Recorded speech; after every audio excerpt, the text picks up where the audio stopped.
Buenas noches, jóvenes. Gusto de saludarlos. Eh,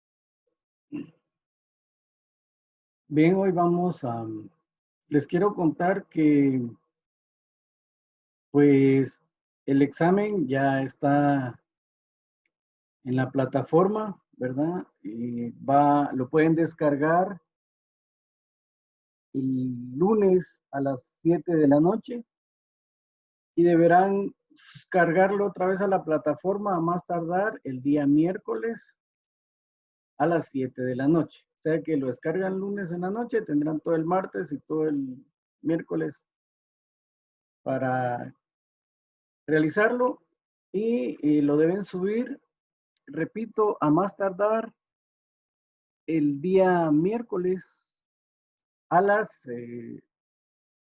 7 de la noche como hora máxima, ¿sí? Entonces, pues no se van a tener, traten de subirlo antes si es posible, ¿verdad? Y, y lógicamente el día viernes no tendremos clase porque como es semana de exámenes, ¿verdad? Entonces, solo descargan su examen el lunes y nos escucharíamos otra vez de este lunes que viene en 8, ¿verdad? En la semana número 7, ¿de acuerdo? Entonces, de todos modos, al final de la clase vamos a dar el anuncio otra vez porque habemos pocos, habemos 7, ¿verdad?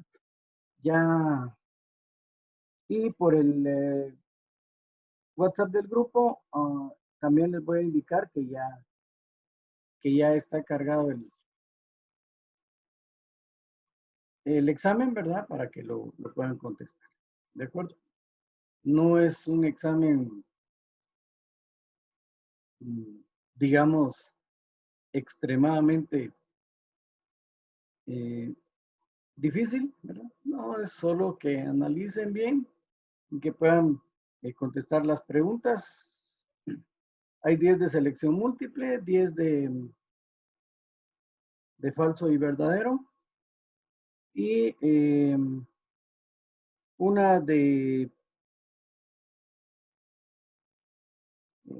y una pregunta de ejecución, ¿verdad? Que es de desarrollo, que hay que hacer un mapa conceptual, ¿verdad? Entonces, esa es la estructura del examen, repito. Estará disponible desde el lunes a las 7 de la noche, ¿verdad? Entonces, hoy vamos a terminar de ver algunos conceptos de elementos de la micro y la macroeconomía, ¿verdad? Que habíamos empezado a ver. Y había quedado un poco confuso lo de la curva de la oferta y la demanda. Creo que por aquí tengo.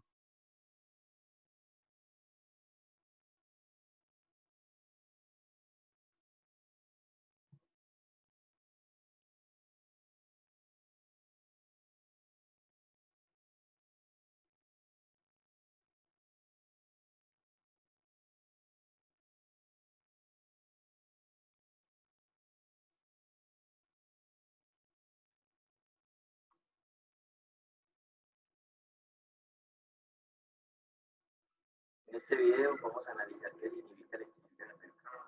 Ahorita les voy a poner un video para que podamos.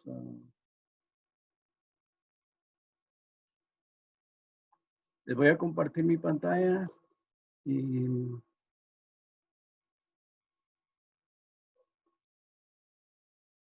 Pero, permítanme, quiero ver una cosa.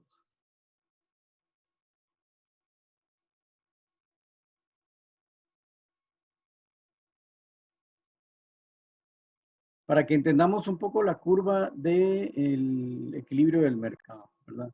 Entonces,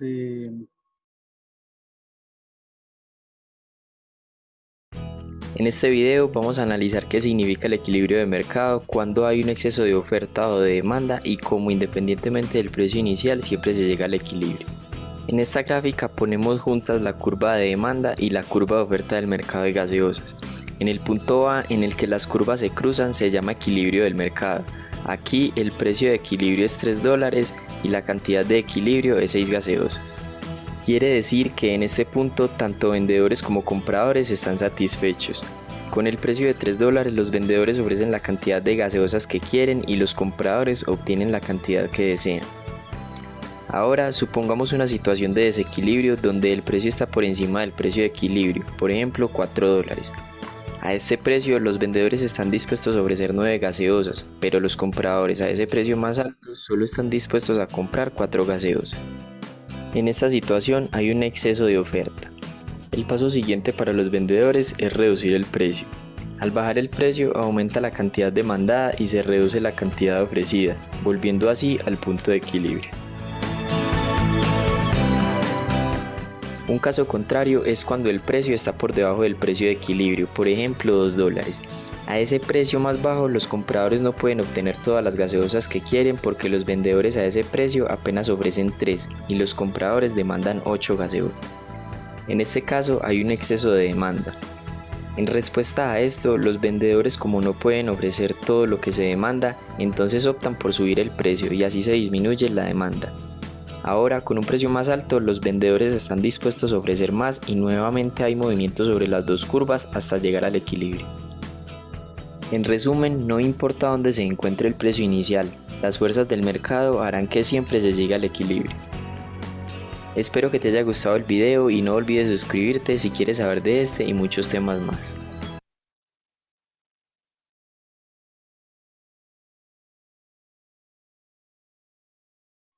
Bien, entonces vimos ahí ya pues un video del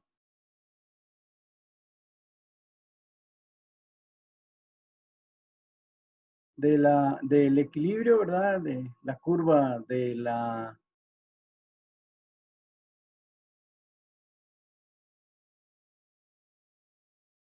curva de la oferta y la demanda. En resumidas cuentas, ¿qué es el equilibrio? ¿Sí? De la oferta y la demanda.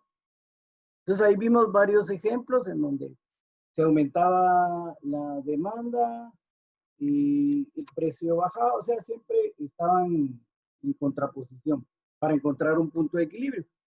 Pero nosotros lo podemos resumir como el punto de equilibrio cuando el comprador necesita adquirir cierta cantidad de bienes y servicios, ¿sí?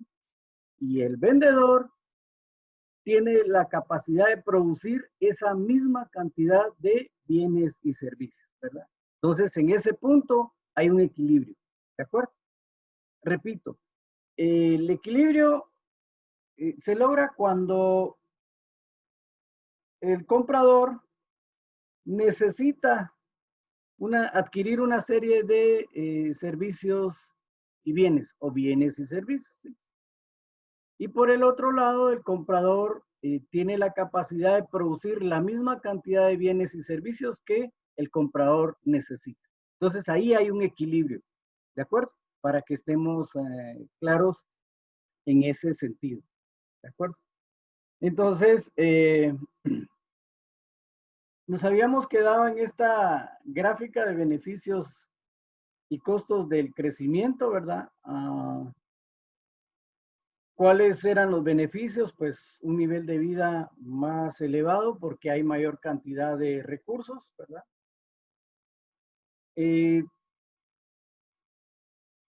¿Cuáles eran los costos? Pues un efecto invernadero, ¿verdad? Porque al haber más producción, pues se producen mayores gases de efecto invernadero. Mayor recaudación, impositivos sin aumento de tasas, ¿verdad? Se facilitan las medidas para distribuir el ingreso, ¿sí? Y aumento del empleo, ¿verdad? Y los costos de esos beneficios son, ya dijimos, el efecto invernadero, la destrucción de la capa de ozono, la pérdida de especies y la contaminación. ¿Por qué? Porque se va depredando el medio, ¿verdad? En el caso, tristemente, de la construcción, ¿verdad? Y cada vez hay proyectos nuevos que se están realizando.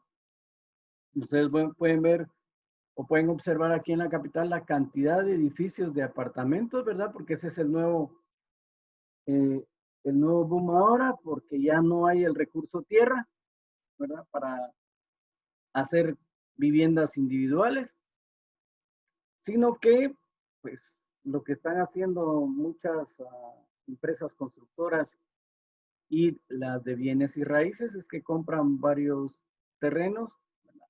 Los unifican y hacen un edificio de X cantidad de niveles para hacer apartamentos ahí. Y ese es, repito, por todos lados podemos ver nosotros ahora que ofrecen vivienda en apartamentos, ¿verdad? Con dimensiones mínimas, por supuesto, ¿verdad? Pero digamos que va un poco de la mano con la forma de pensar ahora de los jóvenes en Guatemala, ¿verdad? Que la mayoría, pues, no quieren casarse y si se logran casar, pues, no quieren tener mucha cantidad de hijos, ¿verdad? Entonces, pues ahí se acomodan bien en ese tipo de proyectos que están dando. Pero repito,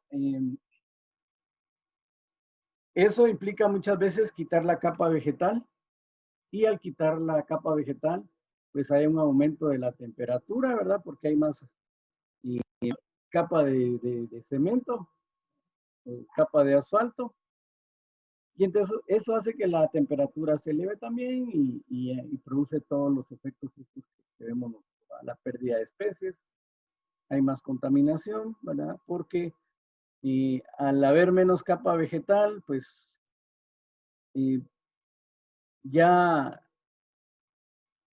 hay más aire contaminado, ¿verdad? Porque ya no se produce más oxígeno por medio de, las, de la capa vegetal. Entonces, llegamos al ciclo económico, ¿verdad? Que es en las fluctuaciones del Producto Interno Bruto, acompañadas de fluctuaciones en la mayoría de las variables económicas, entre las que cabe destacar el nivel de desempleo y la tasa de inflación. Esto se maneja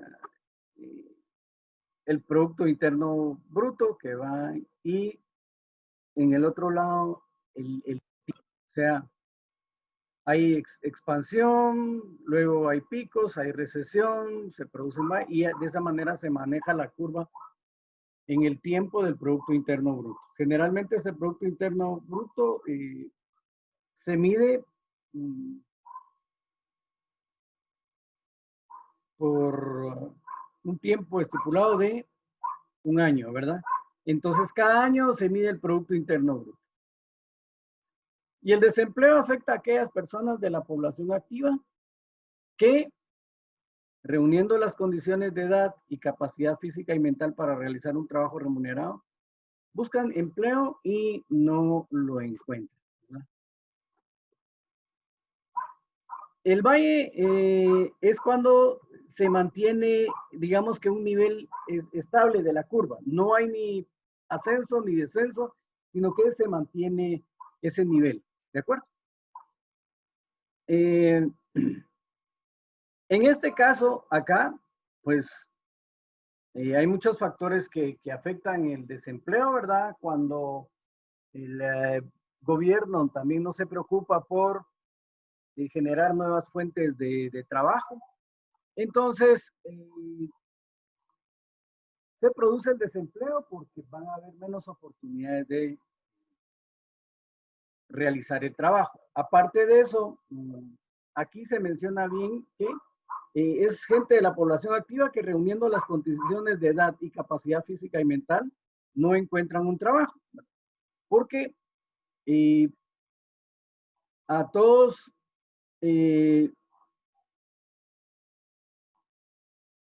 en nuestro país, por ejemplo, pues todos sabemos que hay una como que edad límite para conseguir empleo, ¿verdad? Yo me recuerdo que, pues, antes era 35 años, yo creo que ahora ya lo bajaron, pero ya una persona arriba de 35 años ya era muy difícil que encontrara un empleo, ¿verdad? Entonces ahora requieren, debido a la competencia, porque a veces las personas de mayores tienen quizás mucha experiencia, ya tienen compromisos familiares y por lo tanto necesitan un salario que les alcance para cubrir todas sus necesidades, ¿sí? Mientras que una persona joven que es soltera, sin compromisos, entonces, y acaba de salir de la universidad, entonces los explotan, digamos, ¿verdad? Porque los contratan por salarios que para un profesional no son una ofensa, pero sin embargo la necesidad de empleo hace que eh, los jóvenes profesionales agarren ese tipo de empleo, ¿verdad? En una empresa X, no menciono el nombre por ética, pero destituyeron a varios colegas, tanto ingenieros como arquitectos, muy buenos profesionales, capaces y todo, pero que con el sueldo de uno de ellos podían contratar 2 o 3 profesionales recién graduados, ¿verdad? Y para cumplir el mismo, digamos que se juntaba el mismo salario o abarcaban la misma cantidad de salario que le pagaban solo a una persona. Entonces, obviamente, pues habían patojos trabajando, ¿verdad? Profesionales, por supuesto, pero con una remuneración baja. Y ¿cuál era la mentalidad? Pues bueno, pues aquí voy a aprender, voy a hacer recorrido de cancha, ¿verdad? Para agarrar experiencia y después, etcétera, etcétera, etcétera, ¿verdad? ¿Tiene validez? Claro que tiene validez, ¿verdad? Porque lo que la universidad nos da en las aulas no lo es todo, ¿verdad? Uno cuando sale al campo se da cuenta que uno también tiene que abrir brecha para ir adquiriendo nuevos conocimientos y ya en la práctica es donde se hace al maestro, dice por ahí un refrán, ¿verdad? Entonces, esa es la situación, ¿verdad? Entonces, repito, ¿qué es lo que pasaba? Que, pues, eh, la población de profesional ahora ya tienen un límite de edad y a veces me da risa a mí porque quieren profesionales recién graduados para trabajar, que ya tengan maestría y que tengan 5 años de experiencia, ¿verdad? Entonces dice uno es contraproducente porque se acaban de graduar y ya quieren que tengan una experiencia de 5 años con maestría, etcétera, etcétera, etcétera. Entonces, pero legalmente esos son los requisitos que ahora ponen y entonces ese es un obstáculo más para poder conseguir un empleo, ¿verdad? Y a veces, pues, hay gente que tiene las condiciones de edad y capacidad física y mental, como menciona aquí, pero no encuentran el trabajo, ¿verdad? ¿Por qué? Porque les ponen un montón de perros, ¿verdad? Repito, uno de ellos es que quieren profesionales recién graduados y que ya tengan maestría. Y eso, pues, también es algo duro porque, pues, una maestría en nuestro país y en todos lados no es tan barato, ¿verdad? Anda arriba de 22,000 quetzales más o menos. Estudiar una maestría. Bueno, entonces a veces hay que poner sobre el tapete qué me conviene y qué no me conviene, en fin. Pero si se tiene la oportunidad, igual, yo tampoco los desanimo a que si pueden estudiar una maestría, estudienla porque se amplía más el campo de conocimiento y también la posibilidad de conseguir un mejor empleo, ¿verdad? Entonces, Los tipos de desempleo, ¿verdad? Hay trabajos temporales, ¿verdad? Que es el desempleo cíclico. ¿Sí? Que cuando la economía entra en etapas de recesión o estancamiento, ¿verdad? Entonces, aquí se ve mucho en la iniciativa privada, ¿verdad? Que son trabajos de estancamiento, ¿verdad? O que son solo en ciertas épocas del año, ¿verdad? Y que las que van a trabajar. Mencionábamos la gente que baja del altiplano hacia la costa, ¿verdad? Para hacer los trabajos de recolección de café, los trabajos en las fincas de la caña de azúcar, etcétera, etcétera, ¿no? Entonces, el desempleo estacional, ¿verdad? Ciertas actividades son productivas solo en una época del año y luego deben esperar hasta el próximo año. Aquí es el caso de los trabajadores que los utilizan para el corte, ¿verdad? Y, ¿sí? Un desempleo friccional se produce en el periodo entre que una persona deja su trabajo y encuentra otro, ya sea por conveniencia, necesidad o preferencia, ¿verdad? Entonces, ese es el desempleo friccional, que es por esos motivos se produce, ¿verdad? Y generalmente cuando eh, eh, una persona va a dejar un empleo, ¿verdad? De común acuerdo con el patrono, pues según el reglamento del Ministerio de Trabajo, ¿verdad? De los trabajadores. Y pues está en la obligación de avisar con un mes de anticipación que ya no va a seguir laborando, ¿verdad? Que solo va a trabajar ese mes, digamos, y luego se retira de la empresa. Para que, digamos, si hay prestaciones no se pierdan, ¿verdad? Porque uno se va en buena lid, digamos. Hay que tratar de salir por la puerta de enfrente, ¿verdad? Y no por la puerta de atrás cuando uno abandona su trabajo porque ya consiguió otro mejor y no avisa nada en la empresa, ¿verdad? Entonces, ese tipo de empleo es el desempleo friccional. El desempleo estructural se produce cuando un país no dispone de la estructura necesaria para emplear a toda la población activa, ¿verdad? Generalmente eso se da en todos estos nuestros países, como dicen por ahí, tercermundistas, ¿verdad? Entonces, siempre la oferta va a ser mayor que la demanda. Entonces, ustedes no me dejarán mentir que ahí salen que la feria del empleo y que sí que no. Y hay grandes colas de gente joven buscando un empleo, ¿verdad? Porque la situación está muy complicada en nuestro país para conseguir un empleo, ¿verdad? Entonces, hay algunas teorías, ¿verdad? De los economistas clásicos y de los economistas keynesianos. Entonces, los clásicos dicen que el mal funcionamiento del mercado de trabajo, salarios superiores a los de equilibrio, ¿verdad? O sea, aquí es cuando, pues, cuando se está sobrevalorando la mano de obra, entonces difícilmente la gente va a poder optar a ese tipo de trabajo, ¿verdad? Economistas keynesianos dicen que el nivel insuficiente de la demanda agregada. Sí. Ambos conceptos son relativos, dice, en cuanto al desarrollo y subdesarrollo, y hacen referencia al nivel de vida que se alcanza en unos y otros países, ¿verdad? Entonces, repito, nosotros estamos clasificados en el segundo párrafo, ¿verdad? Y hay algunos indicadores del grado de desarrollo, ¿verdad?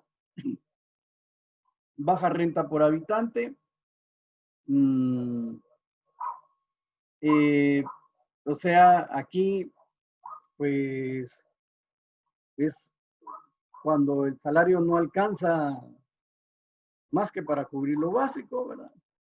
Y hay un gran número de personas no estudiadas, hay una estructura sanitaria débil, baja tasa de ahorro por habitante, ¿verdad? Y aquí pues entra mucho lo que hemos mencionado, ¿verdad?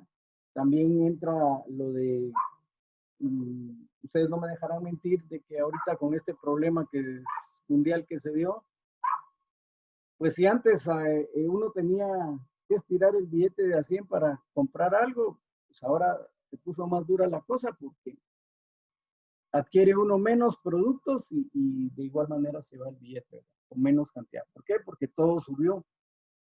Es un efecto dominó aquí, ¿verdad? Entonces, una débil estructura productiva y de desarrollo científico técnico, ¿verdad? No hay un desarrollo científico técnico, ¿verdad? En la educación, por ejemplo, se da uno de los casos, ahora ha cambiado un poco la modalidad, pero yo me recuerdo que en años, varios años atrás, digamos una buena etapa de años atrás, pues institutos técnicos para poder optar uno a una carrera, si no conseguía un empleo, pues podía uno poner su taller y ponerse a trabajar.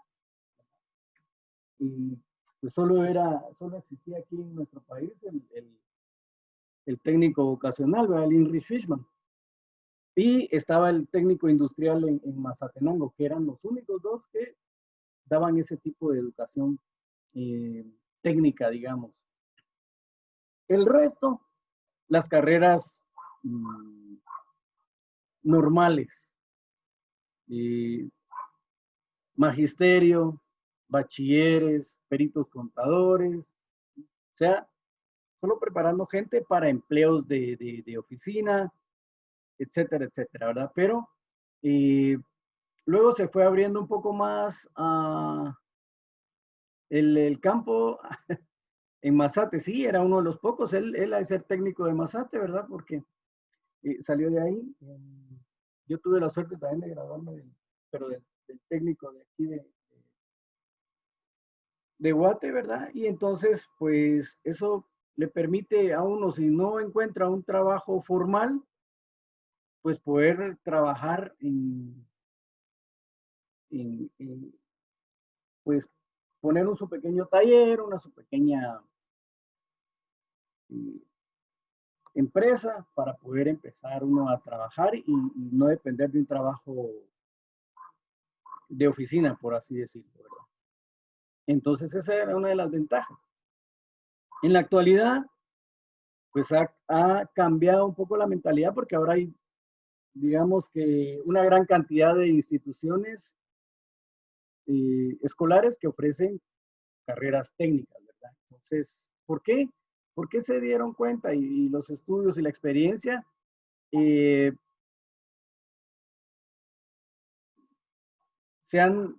nos ha marcado que, pues a veces si uno no consigue un trabajo fijo o de oficina, pues la oportunidad de las carreras técnicas pueden abrir varios campos, ¿verdad? Porque, por ejemplo, si uno se gradúa de electricista, pues puede trabajar para empresas constructoras, etcétera, etcétera, haciendo las instalaciones eléctricas y así se la puede ir llevando uno. O de dibujante, uno puede ofrecer sus servicios a los vecinos de la colonia, en fin, o a los arquitectos, a los ingenieros, y ahí va generando uno, pues, una pequeña fuente de trabajo sin necesidad de llegar a una oficina. Entonces, pues, ahora, repito, ha crecido un poco la oferta de este tipo de personas capacitadas en el área técnica, ¿verdad? Elevada tasa de desempleo estructural, fuerte crecimiento de la población, ¿verdad? Aquí hay varios factores que afectan en este aspecto, digamos, en el fuerte crecimiento de la población, ¿verdad?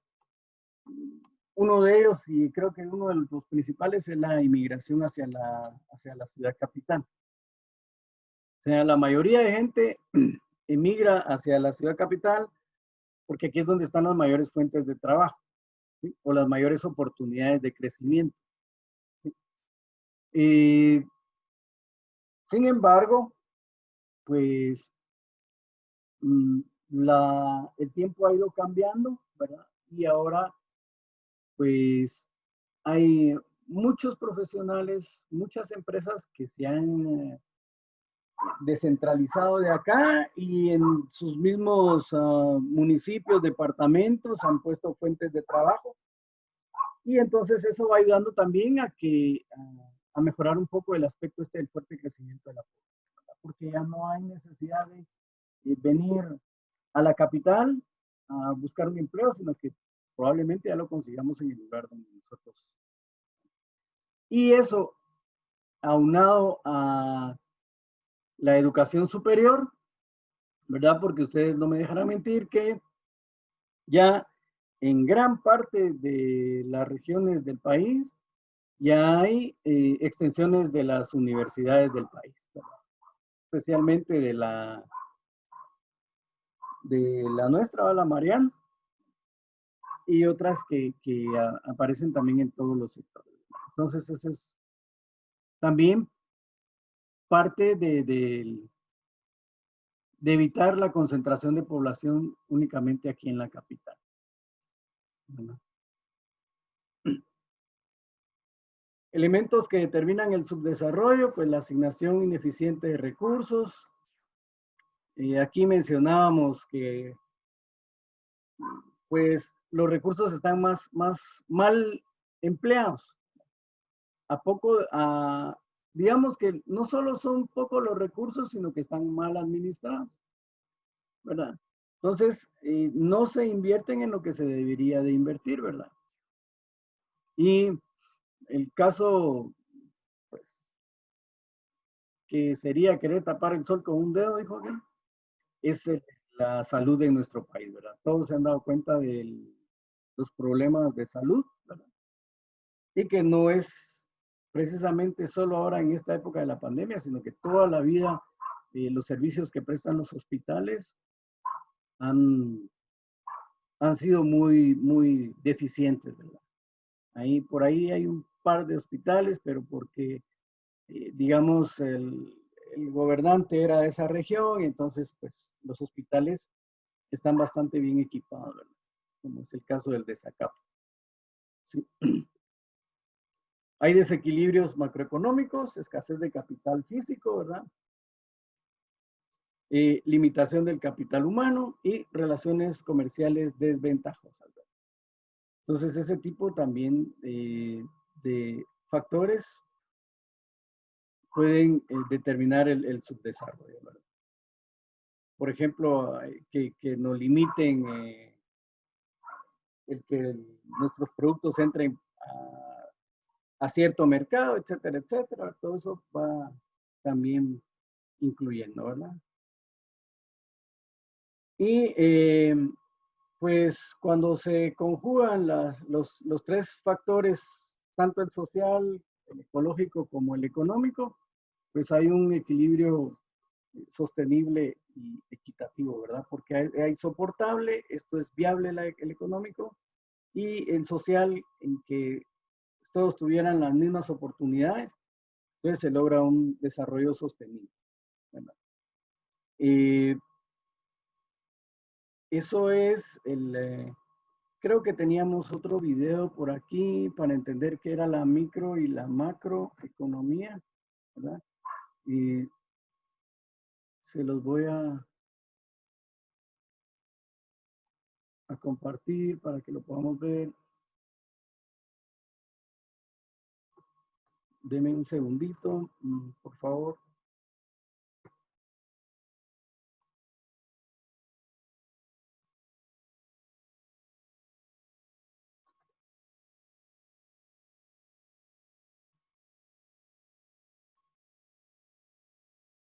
Hablando de economía, pues,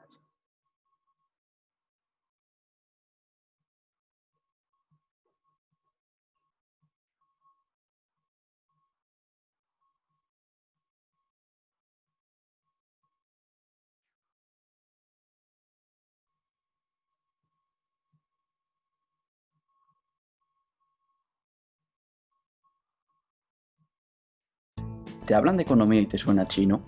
¿Escuchas economistas hablar en la tele y no te enteras de nada? No te preocupes, en Economía empezamos con una serie de vídeos para explicar los conceptos más importantes de la economía. En este vídeo te explico en menos de 3 minutos las diferencias entre la microeconomía y la macroeconomía. La división entre macro y microeconomía es la más usual y fue introducida en la década de 1930 por el noruego Ragnar Frisch, que recibió el Nobel de Economía en el año 1969. Cuando en la televisión y periódicos se habla de economía, realmente el foco está centrado en la macroeconomía, la actualidad de los mercados financieros, las decisiones de los bancos centrales y los gobiernos, el desempleo, la deuda de un país. Todos esos son conceptos fundamentalmente macroeconómicos. La macroeconomía estudia el comportamiento de la economía en su conjunto, la producción total, el empleo, los precios globales. Por ejemplo, la caída de los precios en general, el aumento del desempleo de un país o el efecto de un impuesto sobre la renta en las personas son problemas que serían tratados por la macroeconomía. En resumen, la macroeconomía estudia la evolución de las variables agregadas, es decir, las variables que se forman agregando o sumando otras variables. Por otra parte, tenemos la microeconomía, que se ocupa de estudiar el comportamiento de los agentes individuales, como las empresas, los hogares y los consumidores, así como el funcionamiento de cada mercado. Por ejemplo, la evolución de los precios en el mercado de manzanas, una reducción del empleo en el sector minero o el efecto que tendría un impuesto sobre la gasolina son asuntos propios de la microeconomía. Es decir, la microeconomía estudia la manera en que los individuos toman sus decisiones y cómo dichas decisiones influyen las unas en las otras. Se podría decir que, en cierto sentido, la microeconomía mira la economía con microscopio, como si los individuos, empresas y hogares fueran los átomos de la economía.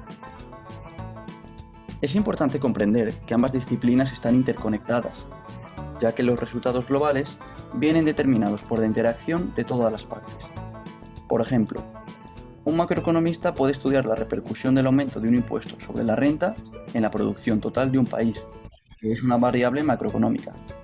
Sin embargo, para analizar esta cuestión, sería imprescindible entender cómo afecta ese aumento del impuesto a las decisiones de los hogares e individuos sobre su gasto individual, que sería un asunto de la microeconomía.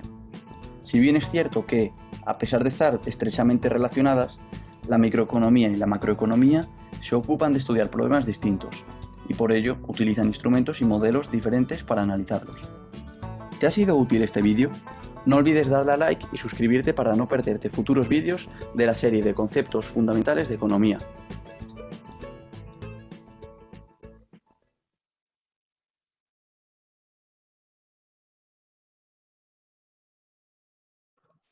Entonces, hemos visto, yo creo que ya se los había presentado, pero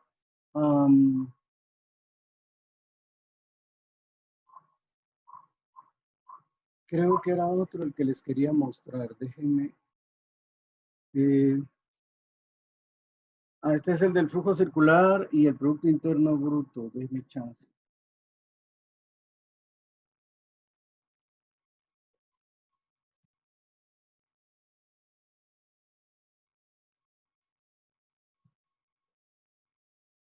Bienvenidos al curso de macroeconomía básica.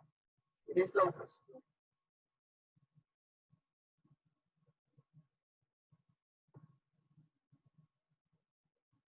Este video nos va a ayudar también a poder comprender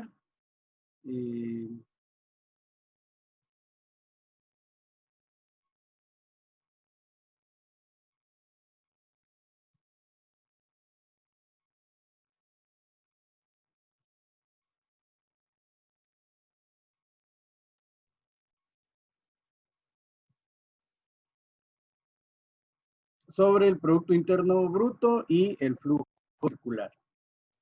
Veamos. Bienvenidos al curso de Macroeconomía Básica. En esta ocasión vamos a ver el tema del diagrama de flujo circular y su relación con el Producto Interno Bruto, es decir, el PIB.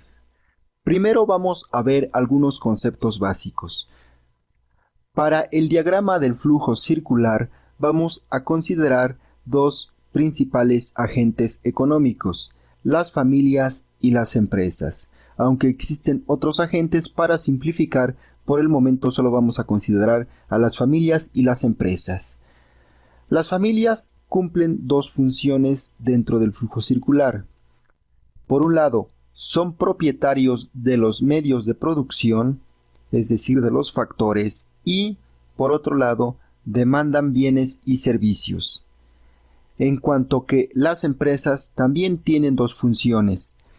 Producen bienes y servicios y, por otro lado, demandan factores productivos para la operación de sus negocios. Hemos dicho que las familias son los propietarios de los medios de producción. Estos factores de producción son principalmente tierra, trabajo y capital. La remuneración de la tierra es la renta, la remuneración del trabajo son los sueldos y salarios, y la remuneración del capital son los intereses. Esto es importante ya que va a ser tomado en cuenta para medir el PIB por medio de los gastos o los ingresos. Aquí tenemos nuestro diagrama del flujo circular. Hemos dicho que los principales elementos de este flujo circular son las familias y las empresas. Vamos a empezar por el lado de las empresas. Las empresas producen bienes y servicios que llevan al mercado a través de este flujo. Es decir, que en el mercado venden estos bienes y servicios. Por el otro lado, las familias demandan y compran bienes y servicios. Ahora bien, las familias pagan por esos bienes y servicios a través del mercado. Estos pagos los reciben las empresas, es decir, reciben ingresos por la venta de sus productos. Hemos trazado en dos colores estas líneas, ya que las líneas rojas representan el flujo real de la economía, es decir, la circulación de bienes y servicios. En cambio, las líneas verdes representan el flujo monetario, es decir, el pago monetario por la compra de bienes y servicios que hacen las familias y que ese flujo monetario llega hasta las empresas.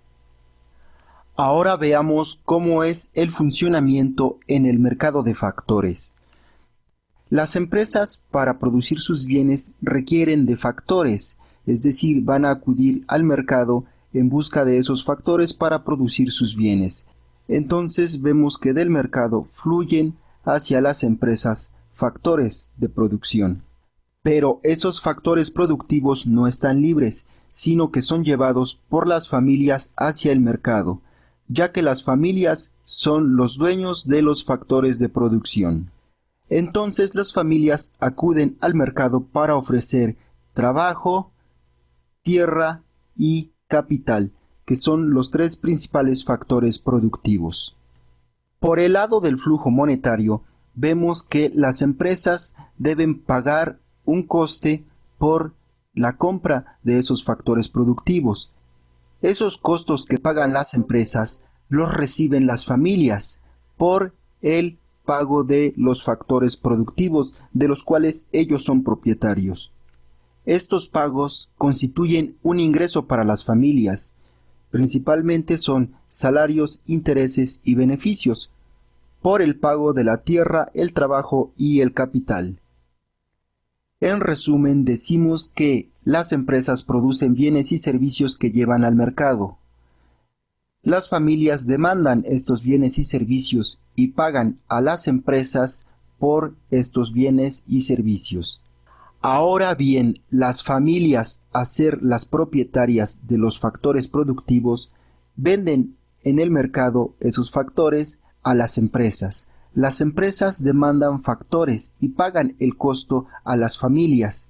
Las familias reciben estos ingresos con los cuales pueden comprar en el mercado de bienes y servicios a las empresas. Si nos fijamos, el flujo circular verde implica un flujo monetario, es decir, de dinero. De las familias hay un flujo monetario hacia las empresas por el pago de bienes y servicios, y de las empresas hay un flujo monetario hacia las familias por los factores productivos. En cambio, las líneas rojas representan el flujo real. de las empresas hacia las familias fluyen bienes y servicios reales, es decir, bienes y servicios físicos. Por el lado de las familias fluye hacia las empresas factores como tierra, trabajo y capital, es decir, los factores reales o físicos. Entonces, mientras que las líneas rojas representan un flujo real, las líneas verdes representan el flujo monetario. Observando el mercado de bienes y servicios del flujo circular, podemos medir el PIB por el método del gasto. Las empresas producen bienes y servicios. Estos pueden ser bienes finales o bienes de capital. Los bienes y servicios finales que son consumidos por las familias constituyen el consumo.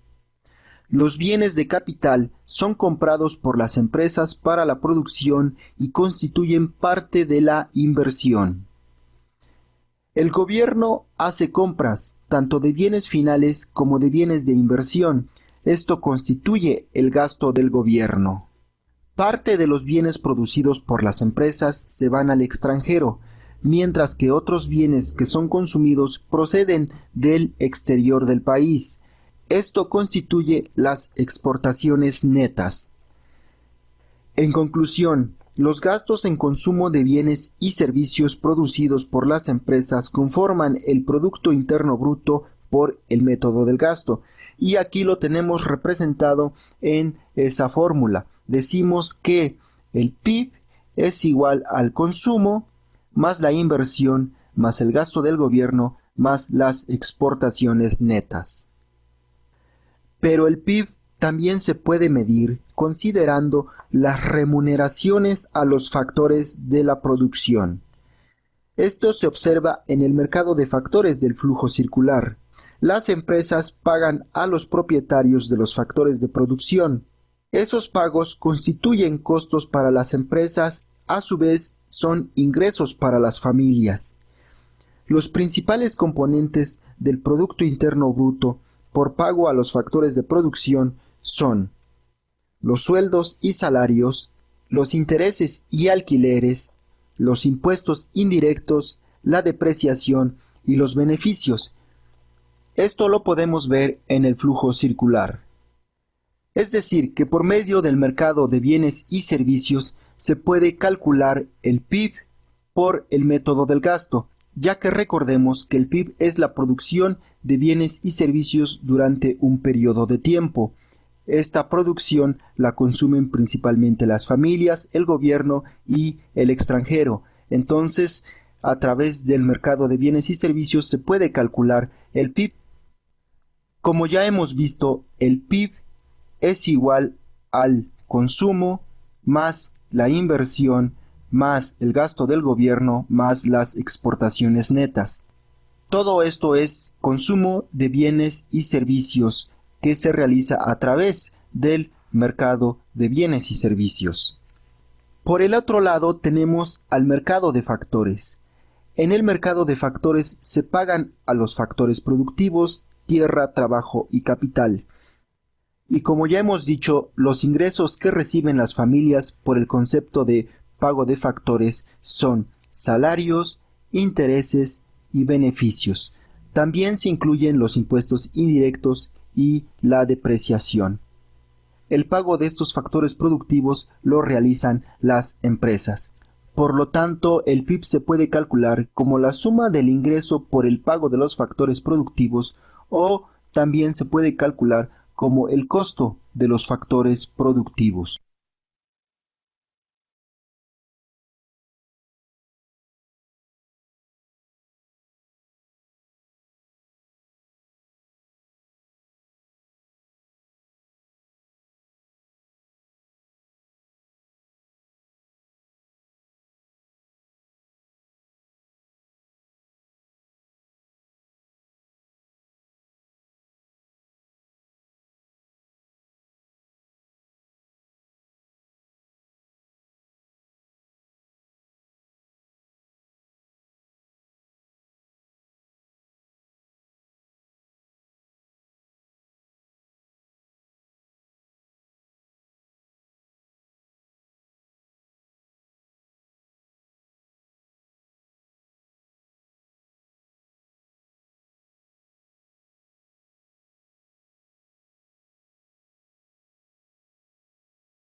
Entonces, como ven, con estos videitos que hemos visto, nos aclaran más, debido a que las imágenes que teníamos en el documento estaban muy borrosas, ¿verdad? Entonces, esto nos viene a aclarar un poco. Hay un último video de principio de macroeconomía y el Producto Interno Bruto. Es muy largo, es de 20 y pico de minutos, pero si quieren solo vemos por lo menos el principio para que podamos comprender los diagramas de flujo que se miraban ahí también, que estaban algo borrosos en las imágenes que les mandé. Solo vamos a ver un ratito y ahí, o no sé si quieren que lo veamos, si aguantan a ver los 23 minutos, pero vamos a ver por lo menos un pedazo.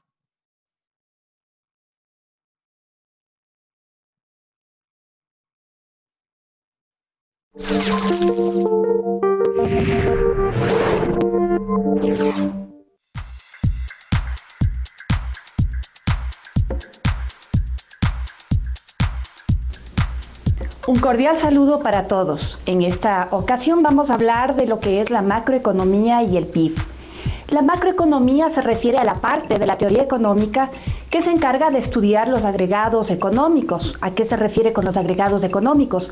Al resultado total de lo que han realizado los agentes en economía, que son los individuos y las familias, junto con las empresas.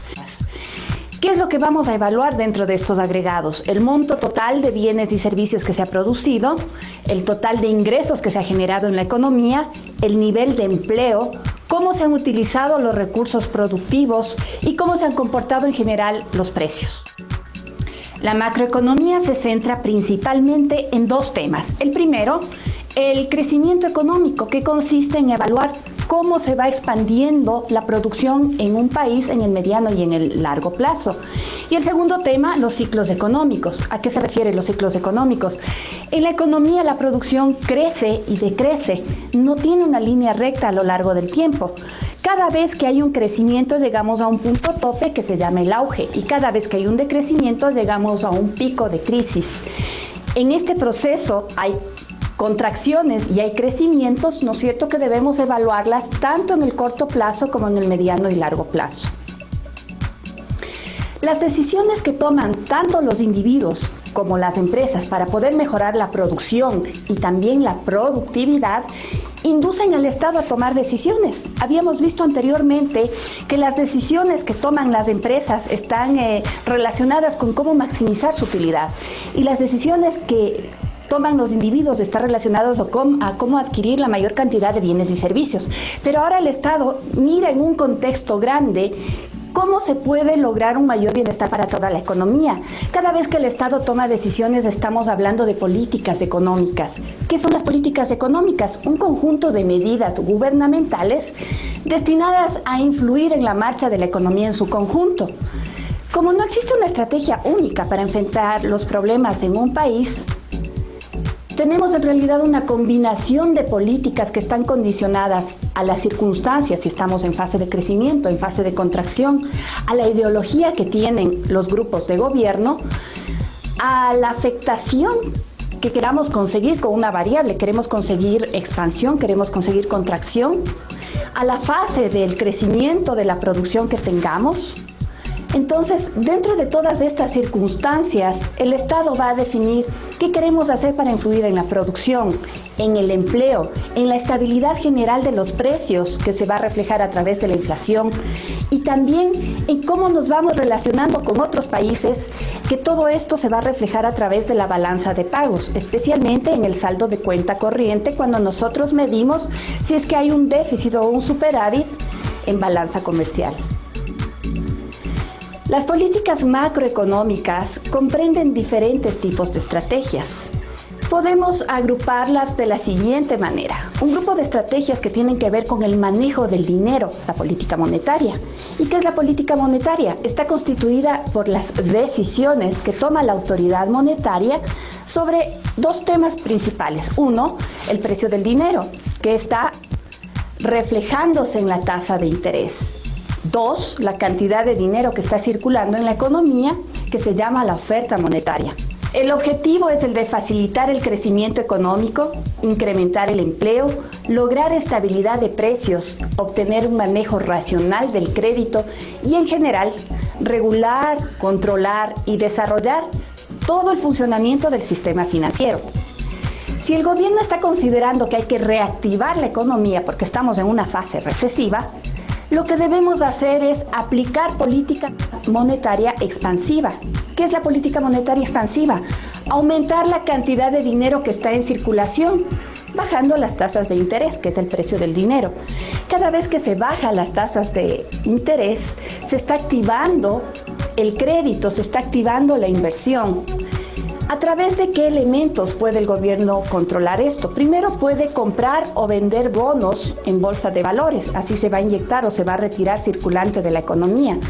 También se puede manejar el encaje legal, que es una tasa que los bancos deben depositar con respecto a todos los ahorros de la economía en el Banco Central. Cuando más tienen que depositar en el Banco Central, va a haber menos dinero para los créditos, y cuando tienen que depositar menos, va a haber más circulante para otorgarlo a través de créditos.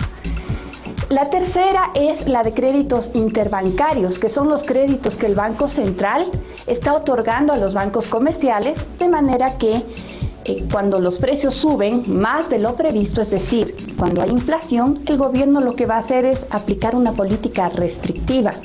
Va a prestar menos dinero a los bancos, porque si hay más dinero en créditos, eso va a empujar a la inflación. Entonces, si hay menos dinero para créditos, eso va a ayudar a controlar la inflación. Además, hay otros elementos como aumentar el encaje legal, recoger dinero mediante la venta de bonos. Con estas medidas se supone que la gente gasta menos y que los precios de los bienes y servicios, al disminuir la demanda, tienden a la baja. Aunque se producen efectos negativos sobre la producción.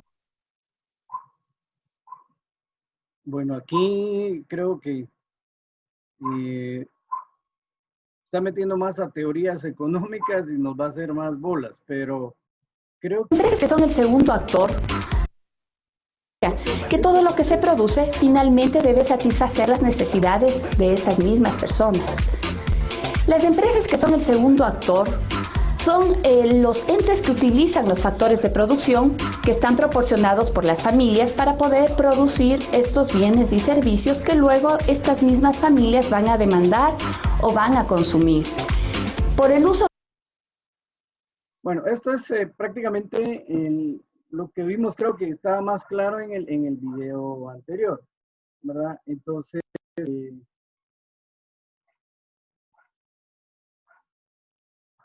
yo creo que pues ahí tenemos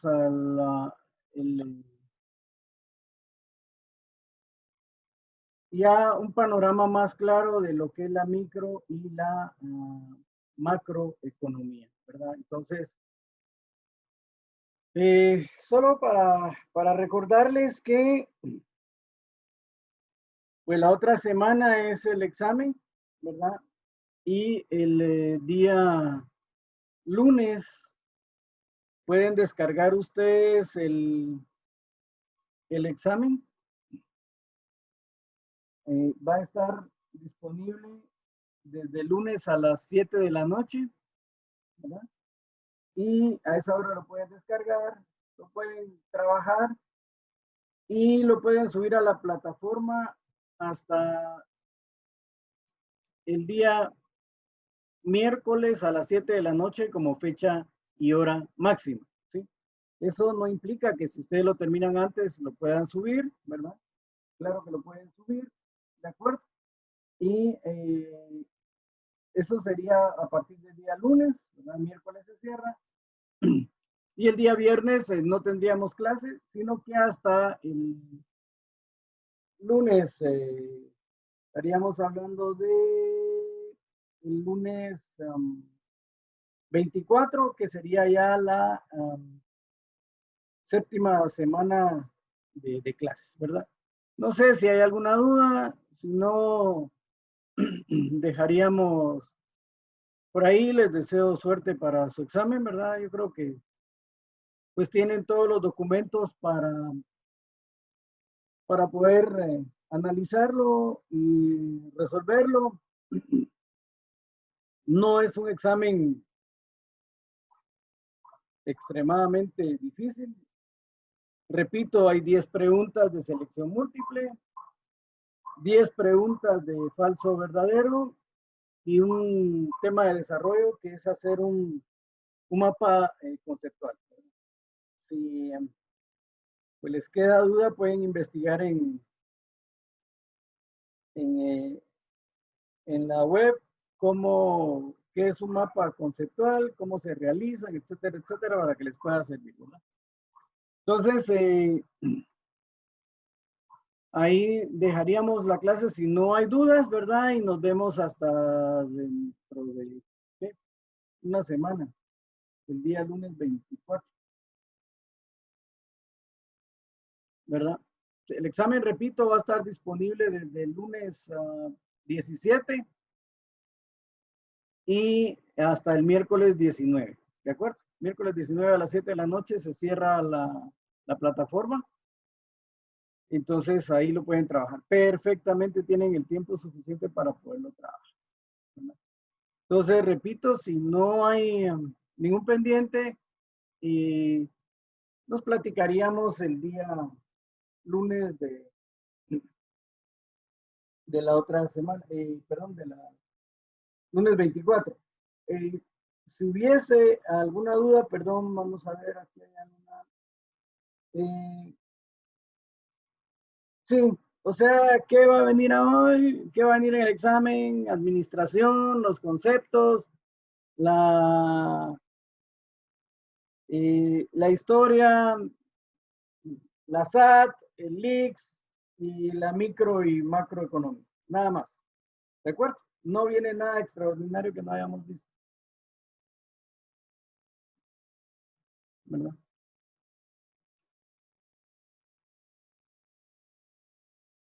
Ok, ahí estamos, jóvenes. Entonces, creo que estamos todo clarito, ¿verdad? Repito, sí, muy bien, ok, qué bueno, qué bueno. Entonces, se cuidan, que estén bien y nos platicamos el lunes 24, ¿verdad? Les deseo feliz fin de semana y que les vaya bien en sus exámenes de la otra semana. Muchas gracias, arquitecto. Feliz noche, bendiciones. Gracias. Igualmente. Gracias. Pasen buenas noches. Muchas gracias. Se cuidan.